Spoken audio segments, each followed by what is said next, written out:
So a man walks into this doctor's office and he says, "Doctor, I'm suffering from all these nightmares."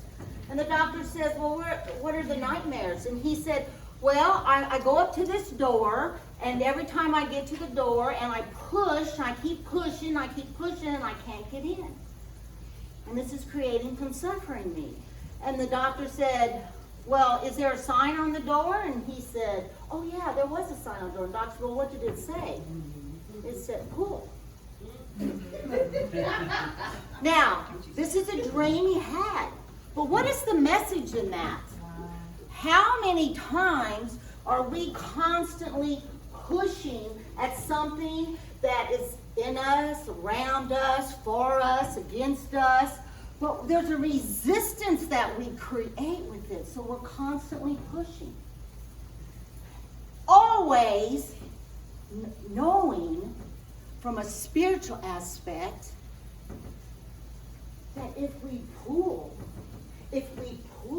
from our own inner resources, we would have everything that we would need. So when we enter these doors or these openings that are coming to us in our life, a lot of those doors are closed, aren't they? Mm-hmm. And a lot of us are feeling this resistance, this fear, this unknowing of what's going to happen, what's going to go on, what are we going to do? So what happens out of that? We create suffering. So today we're going to talk a little bit about the art of suffering, but we're also going to talk about the art of happiness. And those go hand in hand. Just like there's opposites for everything. There's no left without right. There's no yin without yang.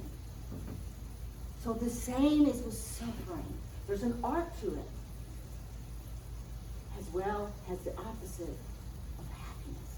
So, of course, you all know every week I go into trying to figure out what I'm going to talk about. But I never try to go find something to talk about. I wait for it to come to me. And that is where you learn to be spirit-led. One of my classes was taught to do our talks being spirit-led. So sometimes I don't even know what I'm going to do until, like this week, it was yesterday. I knew that I was supposed to read this book, but it all didn't come together till last night. And so I'm okay with that because it is all good. So this is the book that I read, and we're gonna dive into this book a little bit for the next few weeks because we also have a lot of meditation practices at the end of it. And so we'll probably make some Sundays using those practices. So no mud, no lotus. So this right here says the same thing. We don't have the lotus. We don't have the flowering aspect of life until we get down in the mud a little bit. And what nurtures that lotus? It's the mud. It's the water, right? It's the nourishment that comes up to transform that into this beautiful flower that it always was. So this is where we're going today. The root of all suffering is attachment. Now we've heard this time and time again. And we know that if we become so attached to something that we lose our freedom. We become attached to the outcome of what we think should happen, of what we think things should look like. That's an attachment to the outcome of it. We become attached to the materialistic world around us. We even become attached to relationships that don't serve us. There's so many attachments that we hang on to that are creating suffering for us. Because if we feel we can't live without this attachment, we have lost our connection with life, the life force that we are. We are no longer attached to that. Now we are attached to something else that is ruling our lives and how we show up in the world. So That's the root of it. So now let's look at what he talks about as far, oh, and I didn't even tell you the author. Okay. How do you say that? Thich Nhat Hanh? I just wanted to see if you all knew how to say that, because this is a very important master in our world today that will guide you if you want to look into any of his material. So I didn't mean to leave you out of that. So the next thing he talks about is mindfulness. Do you all think that you live with mindfulness? Mindfulness is when you are right here in this present moment. When you are aware of what is going on, not only outside of you, but more so what's going on within you. Where's your mind at? Where are your thoughts at? And paying attention to those, because that is what guides us and gives us direction when we come into the present moment of now. Remember what we said? This is the point of your power. And the point of your power is when you are totally connected to spirit and to the collective whole. In this moment, right here, right now. If you're back here in the past, you're living probably through depression. You're living through this heavy weight that's burdening you because it's no longer part of you or who you are or what is even happening around you. But you have decided that this is what the suffering that you're going to stay in because it's comfortable. It's what you're used to, right? We are more used to suffering than we are to happiness. Everybody's out here searching for happiness. But they're not willing to let go of the suffering. And it's not even so much about letting it go. It's about embracing it. Embracing it. Because it's there for a reason, right? Everything is. So mindfulness is being present. Very, very, very important. Without judgment. If you are judging it, you're not in a mindful state. Again, you're attached to how it should look or feel to you. So when you judge it, you can actually make yourself wrong, right?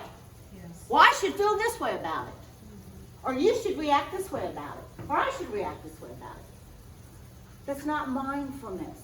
You've come out of that present moment. And now you're out here judging all of it, okay?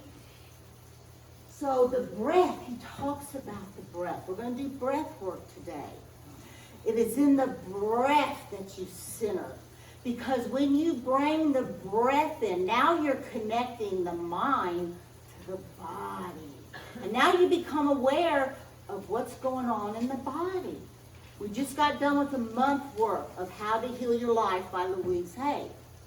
All about what's going on in the mind and how it's affecting our body, right? So if you take in that breath and you center yourself and you're mindful of the in-breath and the out-breath and how it's going through the body, and you get into that flow, guess what? I'm not out here anymore. I'm right here with the breath. Because my mind can only think or go to one energy, right? The body's an energy, the mind's an energy. So I'm going to focus it right here, right now, in the breath.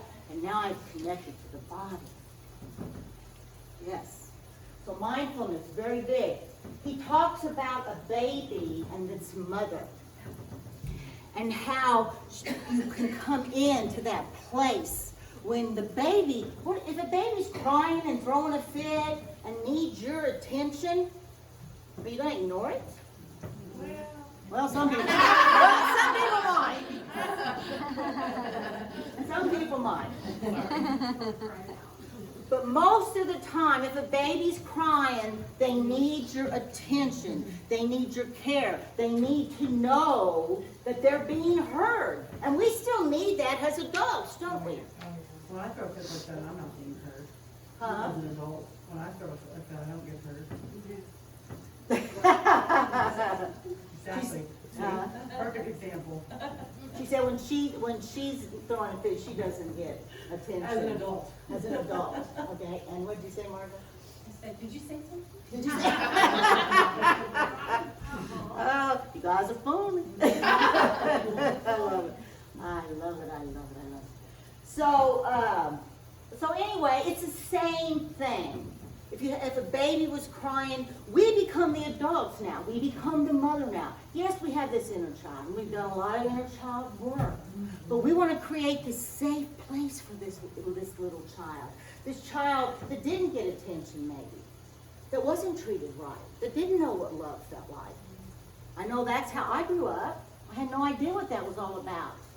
And sometimes I still kind of, run up against a wall with that. And that's okay, because now I'm aware of it. And I can go to that little inner child and I can say, I'm here, I'm protecting you, you're safe. I won't run anymore. I won't be in the fight-flight anymore. I'm going to be right here present with you, and I'm going to pay attention to you now. So that's what we've learned to do here, through our workshops and through our Sunday morning talks. So pay attention to the baby. It just wants to be embraced. Just embrace me. So what about the suffering that we have from our ancestors? What about all the traumas that came down through our lineage? Do you think if those were never addressed or healed, do you think they're not affecting you now? Yeah, they're affecting you. You're right. But you are the ones that can change that. For the next generation coming in through your bloodline, you can change that. You can heal that. You can cure that. And you can become this whole person. Well, the next lineage that comes through will be shining that light. They won't have to go through the healing. Remember, we've heard now that the karmic cycles have been let go. No more karmic that we have to deal with anymore. The veil's been lifted. So we got all this supercharged light flowing into us and has us. So yes, you can make a difference. So have you ever felt like something that you're going through doesn't feel like it's you? Or maybe it's not you. Maybe it came down from an ancestor, right? But it's showing up in your experience for a reason, for attention, for the mother that needs to embrace it and love it and heal it. So when you have these things coming up and you don't feel connected to them or you don't feel like you're resonating with them, then think that it's here for a reason, and I am going to pay attention, and I am going to address it so that I can make a difference for those coming after me. And not only for that reason, but each and every time you heal from your suffering, you make a difference in the collective whole. Right? So just for those reasons alone, if you know how powerful it is for you to address any traumas that are showing up for you, know that you're going to make a difference. Not just for you, but for the whole. Fear doesn't exist anywhere except in your mind. Yeah. Now fear, we know there's only love. So if we're feeling fear, there's an absence of the love. And he talks in his book about the fact that this is probably the most wasted emotion a person can have, is fear. What I had to tell myself was, danger is real, fear is not. I like that. That's Because good. usually, because I suffer from PTSD, I've worked past my fear. Not gonna lie, there are times where fear creeps in, and I tell myself, Sure. instead of all is well, I say all is love. Very good. So fear is not real, danger exists. Very good. Yes. That's how it is. Yeah. So the ego, that's why we have the ego, because the ego is here to help us through our human experience, right? The ego is good when it's in service to the soul. We need the ego so that it warns us. It's connected to the material out here. And we need to know how to flow through life. So, yes, that's beautiful. Thank you so much. I like that. The biggest fear he talks about is the fear of death, the fear of dying. And again, here we have two opposites, life and death. Life and death. He likes to say, though, life and renewal. Life and renewal. He says that we have 50 to 70 billion cells in our body that are changing every moment. They are dying every moment, and they are renewing themselves every moment. Wow! Now, does that not give you a little bit of indication about create this fear that that's it, that's the end? When if we only knew and understood, see, this is all about understanding. If we understood there's no death, we're just renewing ourselves and we're just going to show up somewhere else. For whatever experience is ours to embrace next. But there's no death. The body fades away just like the cells die. And we become renewed in spirit. So the fear of death, for most of us, I know, we pretty well released that. Most Unity students know that that is not a fear that we carry with us. But in his book, he talks about the collective. And the collective do affect you as well. So if that's being held in the collective, and it comes up, and you're like, well, I'm not afraid of that. Well, it's out there, so let's see. Can I embrace that? Can I release that? And can I affirm the truth? Oh yeah, that's our spiritual practice, right? Last week we had denials and affirmations. That's our practice. So he talks about releasing the arrow. There's a Buddhist teaching found, and what is that? See, that's one thing about Glenda. When she would give her talk, she could pronounce everything. I was like, how does she do that? I walked around outside and rehearsed. Oh! It's no trick. Yeah, I even looked. Omniscience. I used to walk out here in the woods and go, omniscience. Oh, you're kidding. Omniscience. Ah! Omniscience. I wondered how you did that so well. So I guess I we're get gonna up here and see I her just out look. there now.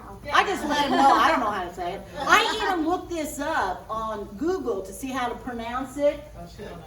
It wasn't on there. Salatazuka. What is it? It's like Samantha. Salata. You guys are hilarious. Okay, so no one has the arrow. It says if an arrow hits you, you will feel pain. Okay, duh. But we get hit with arrows all the time. We feel the pain, right? Right. Pain is inevitable. You're always going to have pain. You're in the human experience. You're going to have pain. That's just life. But what happens to the pain when we shoot the second arrow and it comes into the first arrow? What happens? We dodge it. Now we've created suffering. We didn't address the pain. We're going to hang on to the pain. Oh, just so comfortable with this pain. We have to get uncomfortable to get out of it, don't we? Sure we do. Yeah. But the thing is, when that second arrow comes and that's suffering, and you walked into a state of suffering, the art of suffering is to embrace it. The reason the second arrow was shot, because you ignored the first one. Right? And let me tell you, those arrows are going to keep on coming. You've seen that bullseye with a bunch of arrows in the center? That's what's going to happen.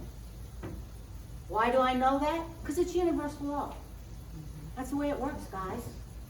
You don't let it go, it's going to keep on coming. And most of the time, the reason we have so many arrows is because of our beliefs. Beliefs that are ingrained in us that we believe to be our truth. But now, we had a couple weeks ago, getting rid of old beliefs. When something doesn't resonate with you anymore, when you feel that this belief is no longer serving me, those arrows start coming out, and you start replacing them, right, with light and love and whatever you're affirming to be. So be careful. When you feel that first pain, invite it in. Say hello to it. He talks in the book about saying hello to your suffering. Hello, suffering. I see you. I feel you. I'm going to pay attention to you. I'm going to help you. I'm going to protect you. I'm going to guide you. Talk to your suffering. That's the art of suffering. We don't want to push down, repress, discard something until we allow our emotions to feel it. Remember? Feeling, emotion, energy in motion. We have to shift that energy that's in motion. Okay? And most of us, what do? We block it. So now, all these arrows come in because now we've created congestion, constriction, and everything else in the body. Right? We've had that talk. So, pay attention. Okay, let's talk about other people. When another person makes you suffer, it's because he suffers deeply within himself. And his suffering is spilling over. Yes. He does not need punishment, he needs help. How many times have you yourselves done this? Oh, for sure. Where you wanted to punish somebody because they made you suffer. You blamed them, you shamed them. They created the suffering.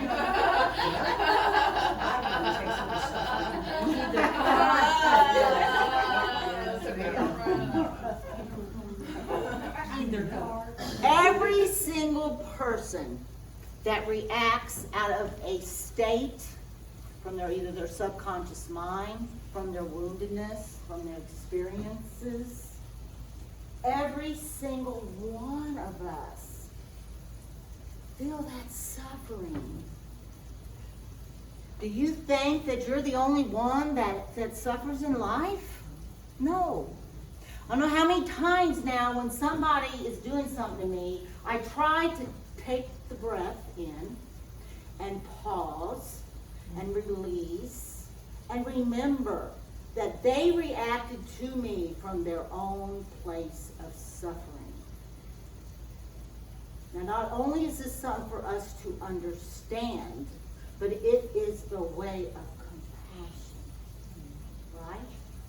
And we are here, just as our way shower Jesus showed us, to be the compassion that we are. You are that.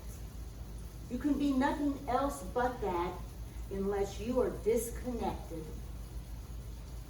and you are using judgment to get through your life. Right? Yeah. So, we don't need to punish. Do you ever remember a time where Jesus punished anybody? Anybody know of a time that we read anything about Jesus punishing somebody? What did he do? Forget it. Threw a bunch of tables around. Oh! Whether or not that was actually punishing them.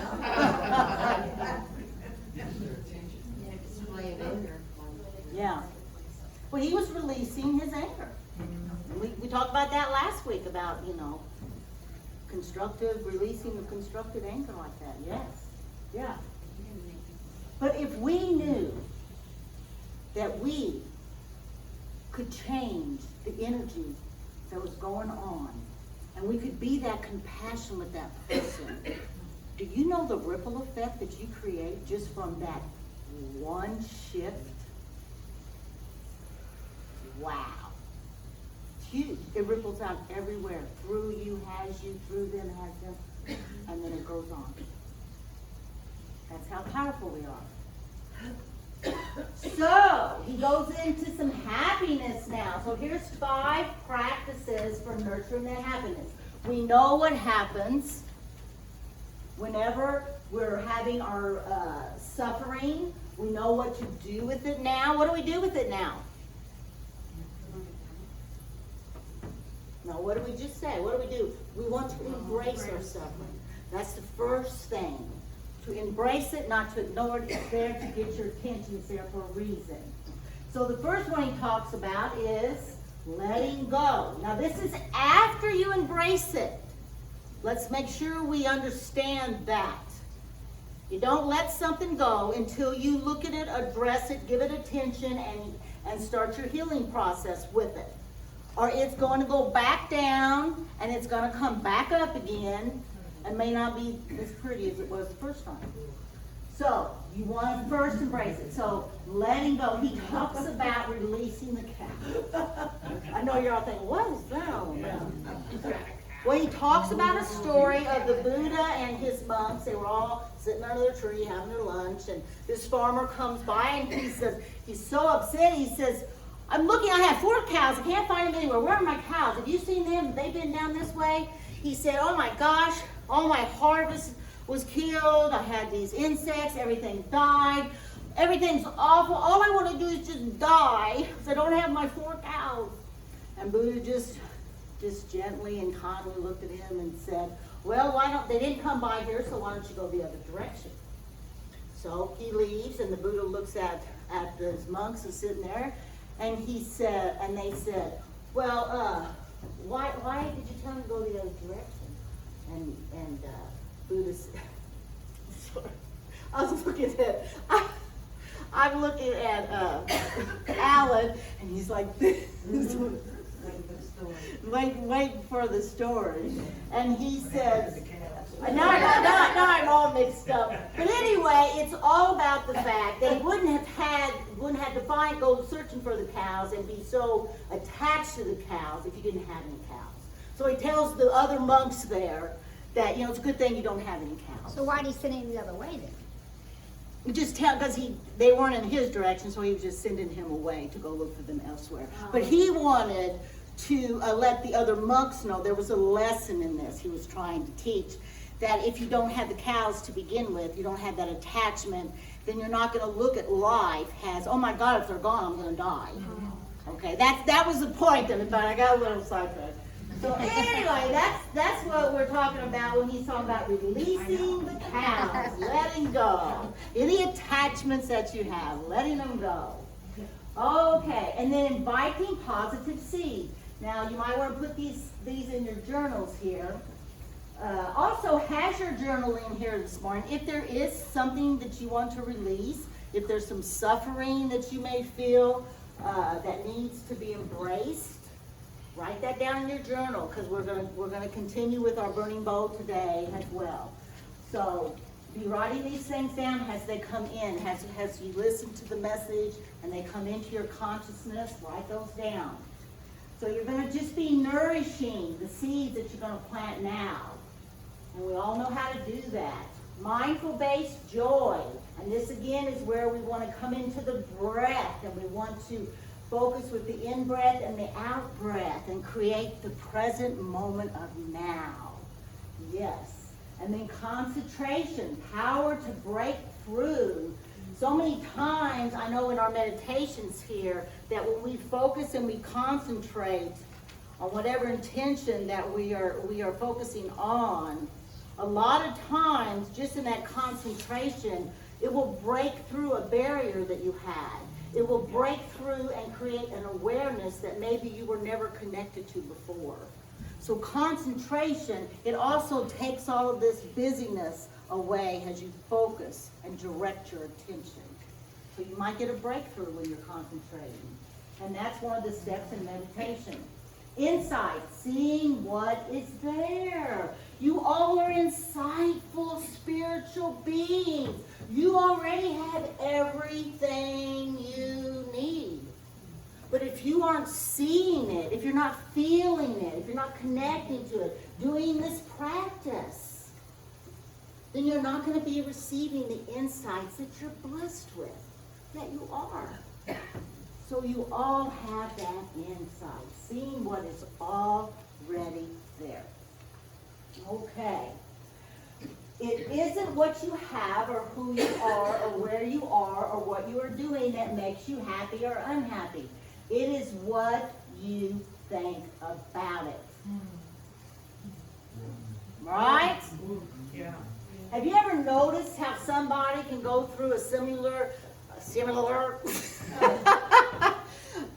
experience and react differently, feel differently, because they're coming from their own experiences, their own woundedness, their own history, like the song said. They have their own history, their own lineage.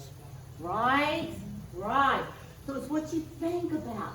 It's how you react to it. You know, we're coming together now with the understanding now that we invite things to come up for us, don't we? Wednesday night and all of our gatherings, we invite what we need to address. We invite it to come up, even though it don't feel so good sometimes. A lot of us sit here and cry a lot, don't we? Yes. But we also know it's safe, and crying is cleansing. It's a beautiful experience when you can open up that heart and let it come out. Woo, yes, gives me goosebumps. So it talks about the difference in happiness and joy. Joy is, it's an expression of spirit, but it is also this excitement that you get, right? And the happiness comes after now you're experiencing whatever created the joy to begin with, the excitement to begin with. So that joy is like infused with a much higher energy. It's a much higher energy of spirit. Because remember this, suffering and happiness are not permanent. They're impermanent. They are constantly changing. Joy is who you are. It's your essence. It never changes. It's absolute. Always present. All you gotta do is get excited about it. Yeah. I'm so joyful that you're all here. I love you all so much. Woo woo. Now I feel happy. Now I'm just happy. That's kind of how it is. It's that first initial excitement, expectation.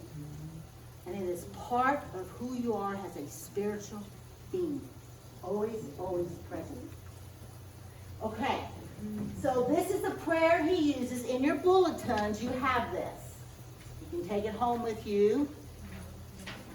And this is how he talks about the in and the out breath. The in breath, waking up this morning, I smile. Out breath, I have 24 hours to live. We're going to do this.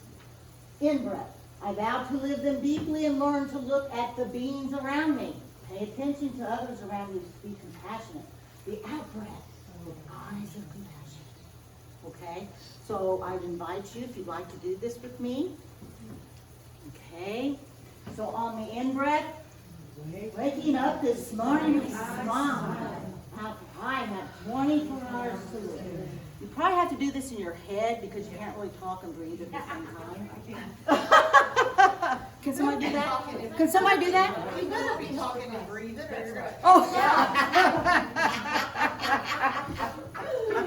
very good point, good. That's right. So anyway, so just say this to yourself if you want. So on your in breath, waking up this morning, I smile. Out breath, I have 24 hours to live. In breath, I vow to live them deeply and look at the beings around me. You're supposed to be doing it to yourself. Out breath, eyes of compassion. So what if you started every day like this? First of all, you are coming into the present moment. There's no judgment. You set your intention for the day. And you're staying within a 24-hour span. Because we get in fear when we're living out here. Okay? That's what's happening in the world. Everybody's so afraid of what's going to happen. What's going to happen next? They're living in constant fear. And by gosh, they'll probably get the virus if they continue with that energy, that lower vibrational energy. So you have to remember what did you say, programming? Yeah. Yes. Programming and constantly putting fear every each way. Yeah. Because that's our neurotransmitters fired up. Yes. That's our brain. So when we start out in the morning, our neurotransmitters are already firing off because we're worried about the day. That's going to set our whole tone for the day. Yeah. And you're going to invite experiences that are going to continue to create that fear pattern. Yeah. So when we meditate, or just for a few minutes taking a deep breath, your mind is telling the neurotransmitters to calm down, which will send a signal to your central nervous system, and you won't be having to respond in fight or flight. And it's maybe a 5-10 minute practice, but it can change Yes. your life for that day. For that And all day. we need to do is be responsible for that day. The best saying that AA support groups came up with is one day at a time. To me, that is so spiritual. One day at a time. Perfect. So I invite you to put this next to your bed before you even get out of bed and start your day and get those neurotransmitters Yes. shooting off right. Calming down. Calming down. Yeah. Not shooting off, calming down. Even for those that did Reiki, one of the Reiki principles for today, I will not worry. Yeah, So there are that's right. steps that we can take to help us with this. Yes. Yeah, because we know here we're responsible, right? We're accountable. So you make that choice every single day how you're going to start the day, end the day. And it can be from a place of suffering or it can be from a place of happiness. It's your choice. Oh, okay, we're already here. So don't do it yet. So we're gonna go into this song by Karen Drucker, Breathe. And so I just, instead of meditation today, we're just gonna sit and get still and just listen to this. And afterwards, we'll do our burning bowl and our affirmations. So let's just get situated in our seats, get comfortable. Place your feet on the floor. Feel the support of Mother Earth. Oh, Mother Earth, we love you so much. Oh, just feel that support and feel your back against your seat. And let's take some deep cleansing breaths. Let's do 3 deep cleansing breaths and breathe in all the way into the bottom of the abdomen and circle the breath back out again. Do that 3 times.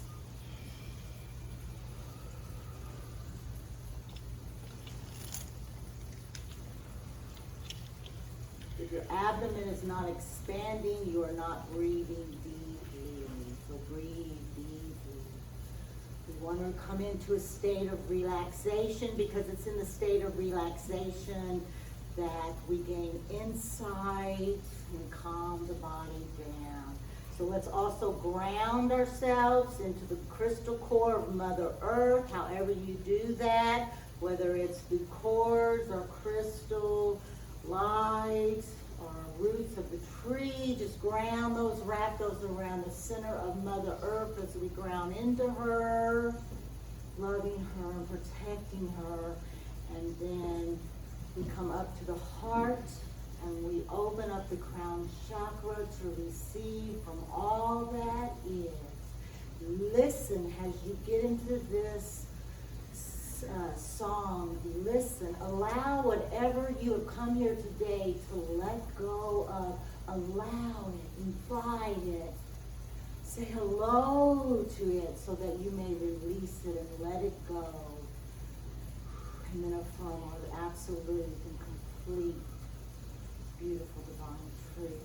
Enjoy.